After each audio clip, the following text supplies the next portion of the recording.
네, 여러분 안녕하세요. 네, 안녕하세요. 뮤지컬 울프의 진행을 담당하고 있는 이현진이라고 합니다. 반갑습니다. 네, 이렇게 더운 여름날, 아직도 여름 날씨인 것 같아요. 분명 가을이 왔고 추석이 왔는데 많은 분들 와주셔서 너무너무 감사드리고요. 공연이 끝난 후 2부에서는 방위과의 스톱 프로그램이 진행이 계획되어 있는데요. 오늘은 4회차로 국립해양생물자원관 김인훈 선임연구원님과 이웃바이오 윤정희 대표님이 오셨습니다. 큰 박수 부탁드립니다. 네, 지금 QR코드에 접속해 주셔서 이제 박사님과 대표님께 궁금한 점이 있으면 뭐든지 질문해 주시면은 제가 그 중에서 몇 가지를 골라서 한번 질의응답을 하는 시간을 가져보려고 합니다. 먼저 간단하게 자기소개부터 하면서 시작해 보려고 하는데요. 김인훈 박사님부터 먼저 간단하게 자기소개 부탁드립니다. 네. 안녕하십니까. 저는 국립해양생물자원관의 김일훈 선임연구원이고요. 지금 해양생물자원 중에 바다 거북을 주로 연구하고 있습니다. 바다 거북을 구조해서 치료하는 활동들도 하고 얘네들이 어떻게 사는지도 연구하고 있는데요. 오늘 이 해양생물, 해양 환경과 관련된 이런 뮤지컬에 자문으로 같이 참여하게 돼가지고 영광으로 생각하고 있습니다. 감사합니다. 안녕하세요. 저는 리움바이오 대표 윤정인이라고 하고요. 유기화학자이고 이제 저희는 이제 피부 질환에 사용하는 바이오 소재를 개발을 하고 있는 기업의 대표입니다. 오늘 좋은 자리에 초대해 주셔서 좋은 기회로 자문 맡게 됐습니다. 반갑습니다. 네, 먼저 소감부터 안 들어볼 수가 없을 것 같은데요. 오늘 뮤지컬 울프의 공연을 함께했는데 공연 어떻게 보셨나요? 김인훈 박사님부터 소감 한 말씀씩 부탁드립니다. 제가 사실 이런 감성적인 거에 좀 문외 아니어가지고 뮤지컬 자체를 본 적이 없는데 뮤지컬에 과학 자문을 해달라고 그래가지고 이게 자문을 하면서 제가 너무 이 공감 능력이 없었던 것 같아요. 제가 그 말기잘은 그 피가 아니고 자포동물입니다. 뭐 이런 거 자문해 주셨는데 와서 보니까 이렇게 뮤지컬로 이렇게 관객들과 대화한다는 게 훨씬 더 다른 의미였구나라는 걸 좀 많이 느꼈고요. 특히 해양 환경을 다뤄서 그것들을 이렇게 여러분들한테 뭔가 경각심을 주려고 하는 방향이 저희가 하는 연구를 소개하는 것뿐만 아니라 이렇게 문화적으로도 할 수 있구나라는 걸 좀 느낄 수 있는 그런 좋은 기회였던 것 같습니다. 저도 비슷했던 것 같은데 이제 작년에도 이제 좋은 기회로 다크레이디 자문을 하고 올해도 자문을 하면서 녹조를 빼주시고 적조를 써주세요 막 이런 얘기만 했던 것 같은데 이제 저는 전통적으로 저희 화학 쪽은 워낙에 자연을 파괴하는 데 굉장히 많은 일조를 했었던 분야다 보니까 이 작품 이제 자문을 하면서 맞아 과거에는 이런 일이 좀 많았지 뭐 이런 생각들을 많이 했던 좀 좋은 기회였던 것 같습니다. 네, 좋은 말씀 감사합니다. 두 분께서 자문해 주셨기 때문에 과학적 사실들이 이제 뮤지컬 내용에 많이 뒷받침되면서 멋진 과학이나 콘텐츠가 탄생할 수 있었던 것 같습니다. 김인훈 박사님과 윤정희 대표님에 대해서 제가 사전 미팅도 하고 준비를 하면서 굉장히 흥미로운 별명이 있으신 걸로 제가 알고 있어요. 김인훈 박사님 같은 경우에는 바다거북 아빠라고 하는 별명이 있으시고 윤정희 대표님 같은 경우에는 엄마 과학자라고 하는 말씀을 제가 들은 적이 있었는데 두 분은 생태보호와 또 과학적인 부분에서 어떤 일을 하고 계신지 간단하게 소개 부탁드립니다.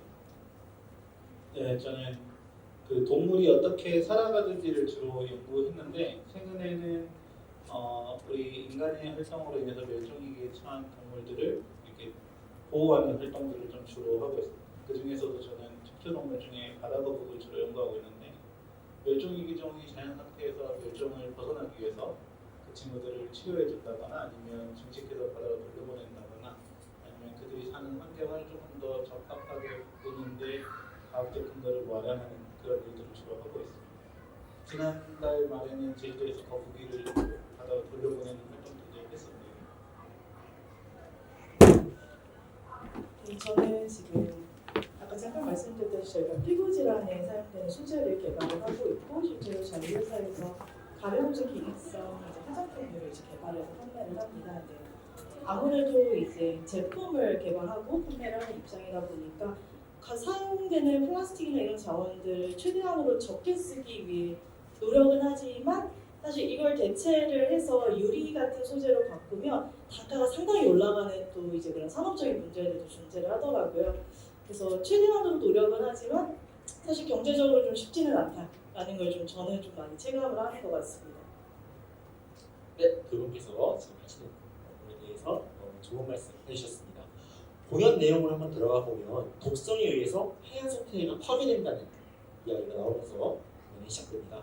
저는 작년에 일본 정부에서 후쿠시마 오염수가 해양 방류를 개시하면서 독성 물질이 해양 생태계에 부정적 영향을 미친다라는 기사를 본 적이 있었는데 화학자, 생태 과학자로서 해양 생태계에 일어난 일에 대해서 어떻게 예측하시는지 또 어떤 부분이 앞으로 걱정이신지 궁금합니다. 네, 그 해양 생물을 연구하는 과학자로서 느끼는 해양의 변화는 꽤 빠른 편인 것 같아요. 저희가 직접 바다에 들어가서 해양 생물들을 연구해 보면, 뭐 후쿠시마 오염수 문제를 떠나서라도 이 해양이 엄청 빨리 황폐화되고 있구나. 아까 공연 중에도 나왔지만 바다 사막화라든가 이런 것들은 굉장히 빨리 진행되고 있습니다. 바다에 있는 해조나 해초류들이 많이 사라지고 바다가 온통 하얀 모래랑 바위만 있는 그런 형태로 변화하는 것이 꽤 많이 발생하고 있어요. 그러면 이제 극기동물인 성게나 이런 애들만 살아남게 되는데, 그러면 산호나 해조류가 없어지면 거기에 산란하는 물고기들도 산란할 장소를 잃어버리고 은신할 수 있는 곳이 없어지는 거거든요. 그러면 먹이사슬에 영향을 미치고 결국 사람한테도 직접적으로 영향을 주게 됩니다. 생물 자원이 줄어들면서 어류, 물고기들이 비싸진다거나 아니면 해양의 수질이 변화해가지고 사람한테 영향을 미친다. 우리한테도 곧 돌아올 만한 영향이 지금에 빨리 진행되고 있다라는 걸 좀 설명드리고 싶네요. 네, 감사합니다.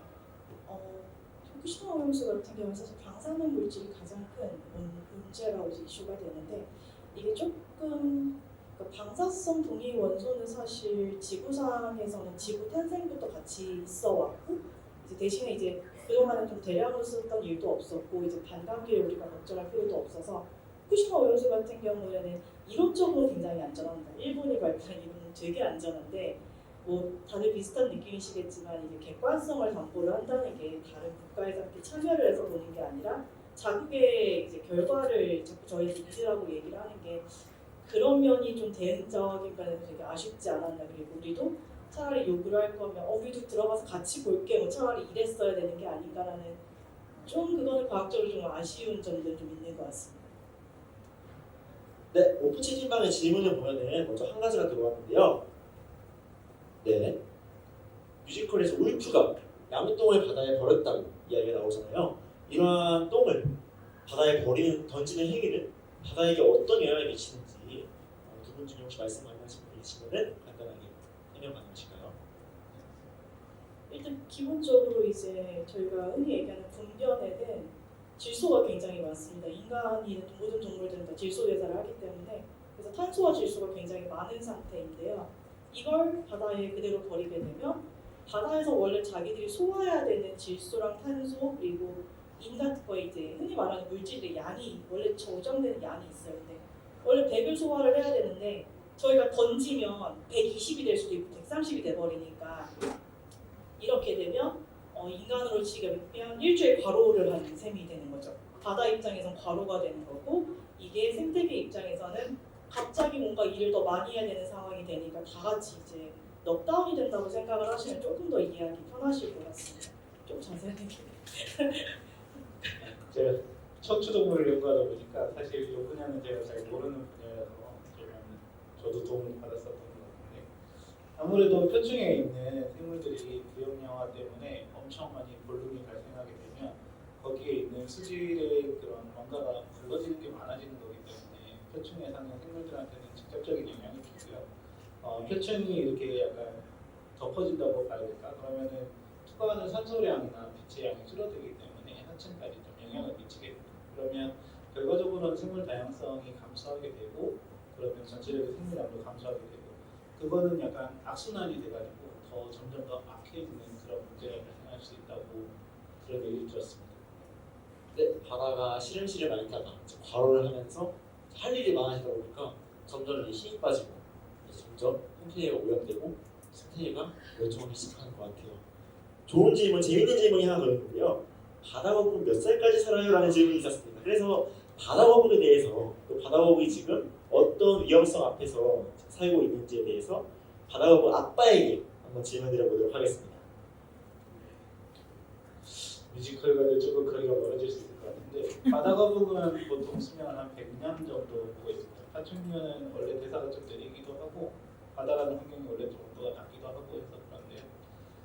원래 장수에 선생님 바다거북들이 생각보다 빨리 죽는 케이스들이 많이 나오고 있습니다. 제가 최근에 연구하는 거에 따르면 죽어서 발견된 바다거북의 거의 100%에서 플라스틱 쓰레기가 나오고요.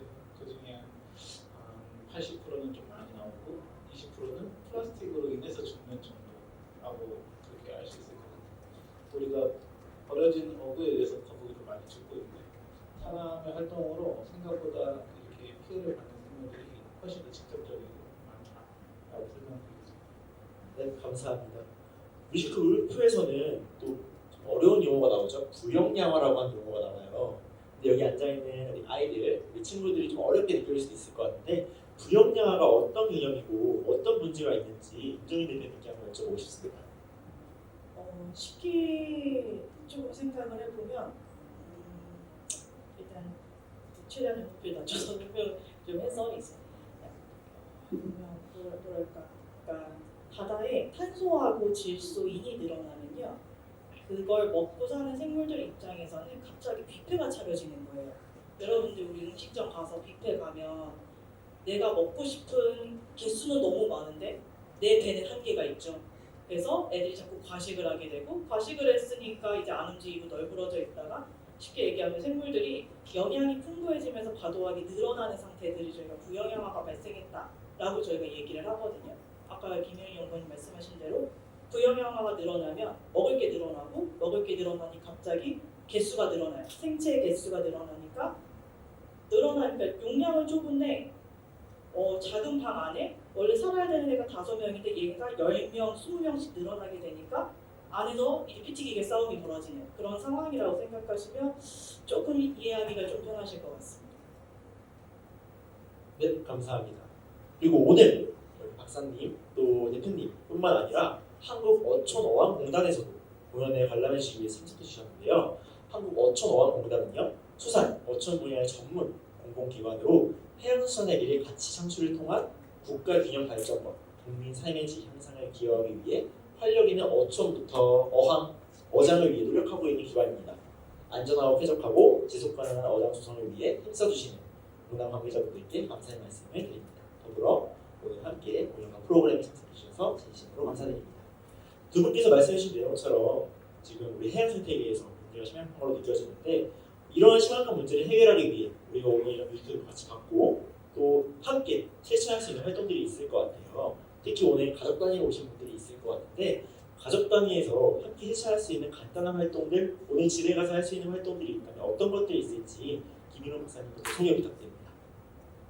네, 최근 해양 환경에 가장 큰 영향은 아무래도 기후 변화나 아니면 해양 산성화일 것 같아요. 근데 이 분야는 여러분들이 직접적으로 뭔가를 하기가 좀 어려운 정책적인 측면이 좀 많이 있는 것 같고요.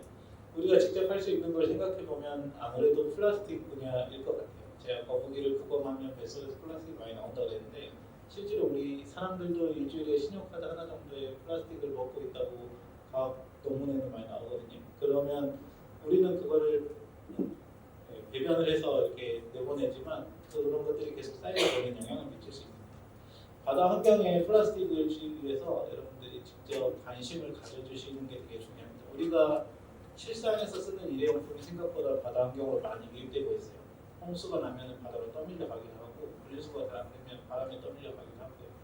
그러니까 우리가 플라스틱 사용을 좀 줄이고 분리수거를 조금 더 적극적으로 하고 가장 중요한 거는 플라스틱이 생산량을 줄이게 하는 겁니다. 여러분들이 소비를 줄여서 생산 자체를 줄여야만 바다로 가는 플라스틱의 총량이 줄어들 거니까 그런 면에서 조금 더 관심을 가져주시고 내가 하나라도 더 잘 버릴 수 있도록 이거 좀 덜 쓸 수 있도록 관심을 가져주시면 좋겠습니다. 요즘 이제 화학 쪽에서는 말씀하신 이제 이런 플라스틱을 다시 자연으로 돌려보낼 수 있는 탄소 순환 사이클로 돌려보내기 위한 노력을 굉장히 많이 하고 있습니다. 그래서 여러분들께도 일상생활에서 많이 접하시는 게 바이오 플라스틱, 그리고 뭐 생분해 플라스틱 이런 얘기 되게 많이 들으실 거예요. 그런데 안타깝게도 생분해 플라스틱은 현재 한국 기후에서 썩지 않고요.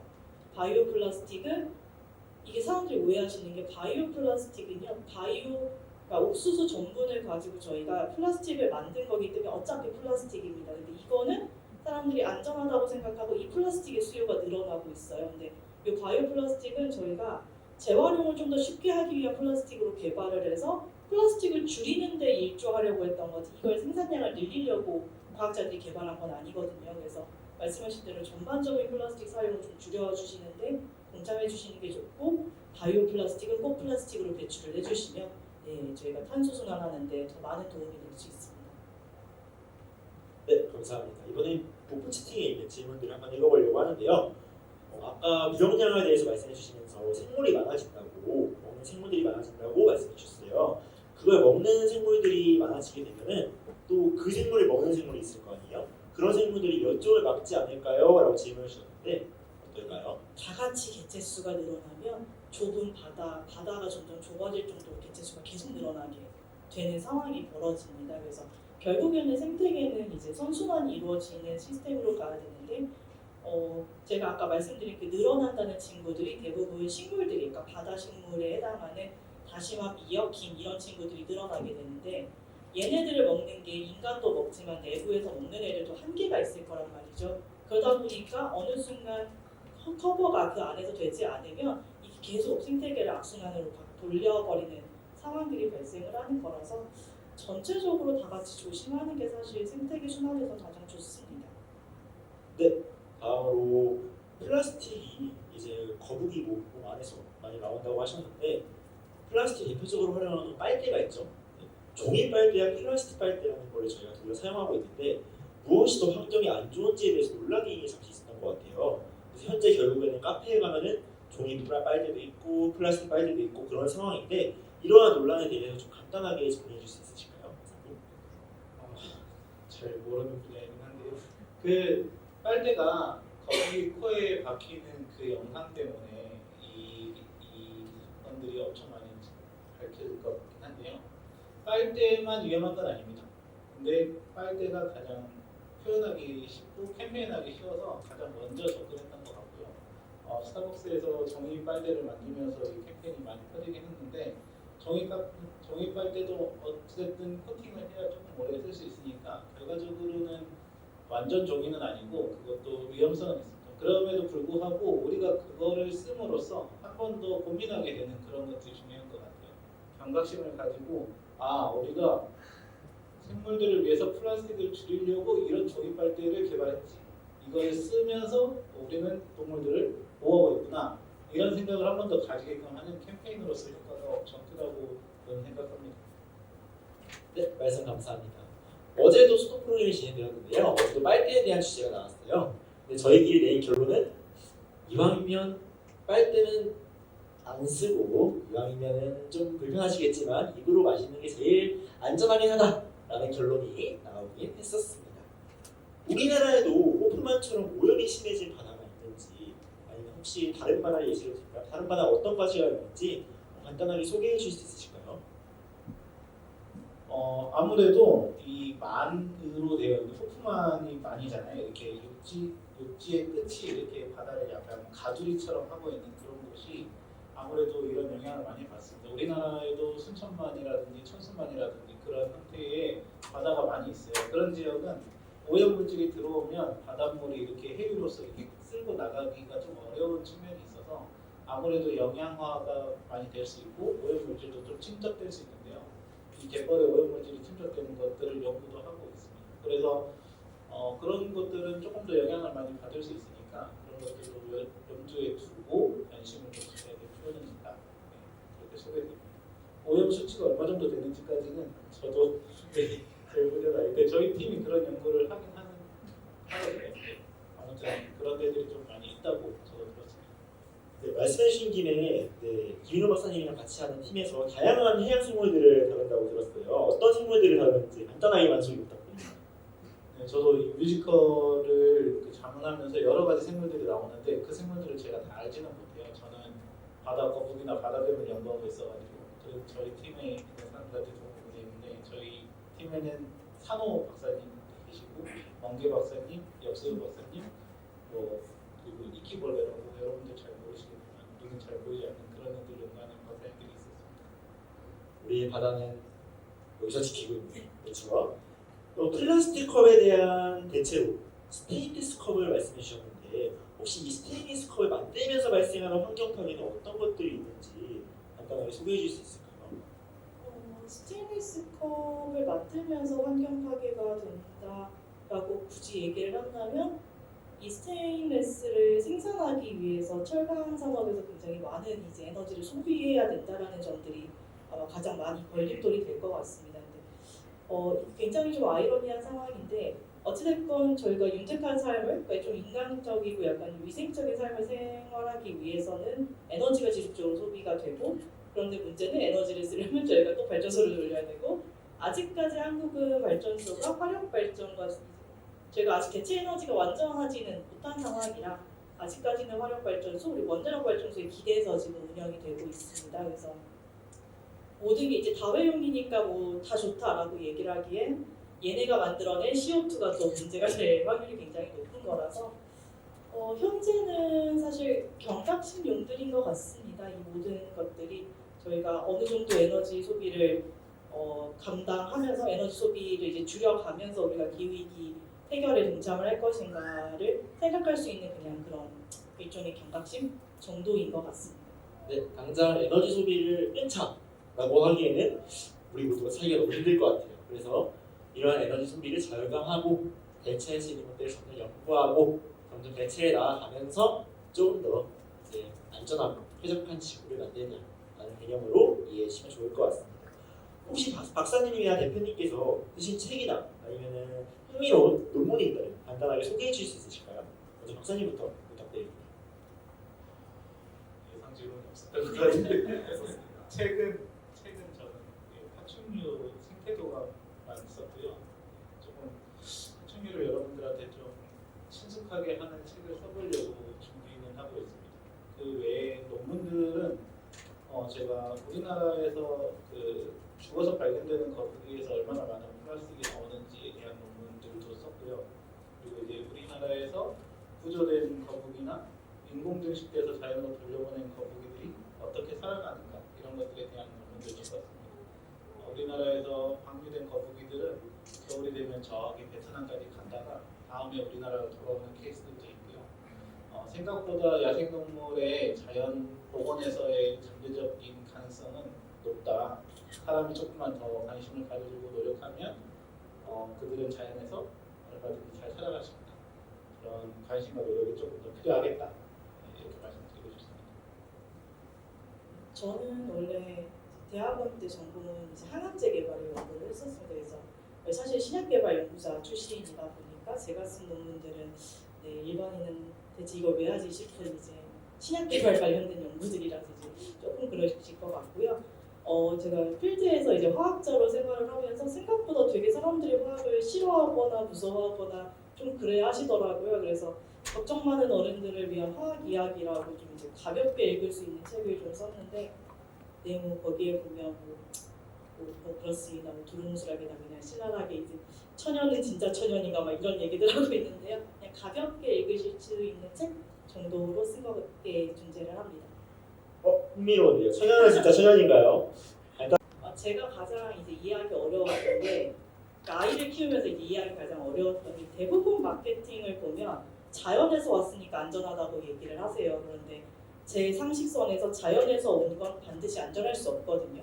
그러니까 흔히 말하는 여러분들이 알고 있는 이제 그 위대한 마약들이 계시죠. 이제 뉴스에 자주 나오는 뭐 모르핀이라든지 아니면 뭐 헤로인이라든지 코카인 전부 다 천연에서 유래된 물질들로부터 이제 얻어진 것들이고 인간에게 제일 유익한 천연물은 저는 페니실린이라고 생각을 하는데 그러니까 반드시 모든 게 천연에서 온 게 안전하지는 않는데 자꾸 그렇게 얘기하는 게 저 되게 거슬리더라고요. 네, 뭐 그런 얘기들을 좀 담아놨습니다. 자연에서 온 거는 꼭 안전한 것만은 아니라 오늘 이거 하나는 가져가면 될 것 같습니다. 너무 많은 질문을 보내주셨는데요. 저희가 이야기를 나누다 보니 오늘 30분이 지났어요. 30분에 다가가고 있습니다. 그래서 마지막으로 간단하게 하고 싶은 말씀 듣고서 마무리해 보려고 하는데요. 김일훈 박사님부터 마지막으로 하고 싶은 말씀 부탁드립니다. 네, 오늘 뮤지컬을 보면서 상당히 의미 있고 여러분들한테 좋은 내용을 잘 전달하기 위해서 잘 구성되어 있구나라는 생각을 했고요. 대신 다만 조금 어린 친구들한테는 어려울 수도 있겠구나 이런 생각을 좀 했는데 여기 지금 2부까지 남아서 앉아 있는 사람들 중에 대부분이 좀 어린 친구들이라는 게 저도 좀 놀라웠습니다. 저는 이런 거를 잘 못 접해보고 살았는데 여러분들은 이런 식으로 또 접한 이런 생물에 대한 관심 이런 것들이 조금 더 마음에 남아서 이 중에 일부는 과학자가 되고 일부는 이런 뮤지컬을 하는 배우가 돼서 또 이런 것들을 또 후손들한테 다른 사람들한테 알리는 그런 좋은 기능을 가졌으면 좋겠습니다. 제가 이제 과학 커뮤니케이션, 이제 환경에 좀 관심을 갖기 시작했던데 사실 저는 경유차를 이제 유치원 탔는데 어느 날 유치원에 갔다 온 저희 아이가 지금은 초등학교 4학년이지만 유딩 때 이제 저한테 그러더라고요.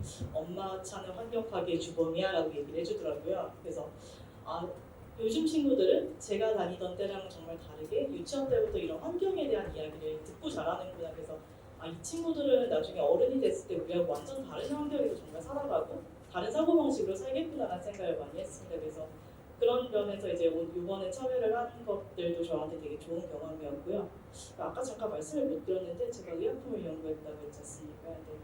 근데 의약품 버리실 때 절대로 하수도에 버리지 마세요. 이제 저희가 먹는 모든 의약품은 다 탄소랑 질소 화합물들입니다. 그래서 얘네가 바다로 가게 되면 물을 타고 바다로 가게 되면 물고기나 얘네들한테 일종의 환경 호르몬처럼 작용할 수 있어요. 인간이 먹는 약은. 그러니까 꼭 이제 약국에서 버려주십사. 제 이 얘기를 깜빡했더라고요. 네, 그 얘기 마지막으로 좀 드리고 마무리하도록 하겠습니다. 네, 중요한 말씀까지 감사드립니다. 오늘 우리는 해양오염으로 인해 해양 생태계의 위기와 이를 극복하기 위한 다양한 노력들에 대해서 이야기를 나누어 보았습니다. 우리 김희훈 총리연구원님, 임정희 대표님 비롯한 많은 전문가들이 해양생물을 보호하기 위해 최선을 다하고 있는데요. 이러한 노력들은 사실 전문가들만의 몫이 아니죠. 그렇죠? 우리 모두가 함께 나서 일상에서 플라스틱 사용을 줄이고 의약품을 하수도에 버리지 않고 우리 바다 거북이를 생각하고 음료수 같은 거는 최대한 입으로 마실 수 있도록 하고 한다면은 우리의 바다는 더욱 깨끗하고 더욱 맑아질 거라 믿어 의심치 않습니다. 오늘의 이야기가 여러분들에게 작은 영감이 되었기를 바라며 앞으로도 우리의 바다를 지키기 위한 지속적인 관심과 사랑을 부탁드립니다. 이상으로 소통 프로그램을 마무리하도록 하겠습니다. 감사합니다.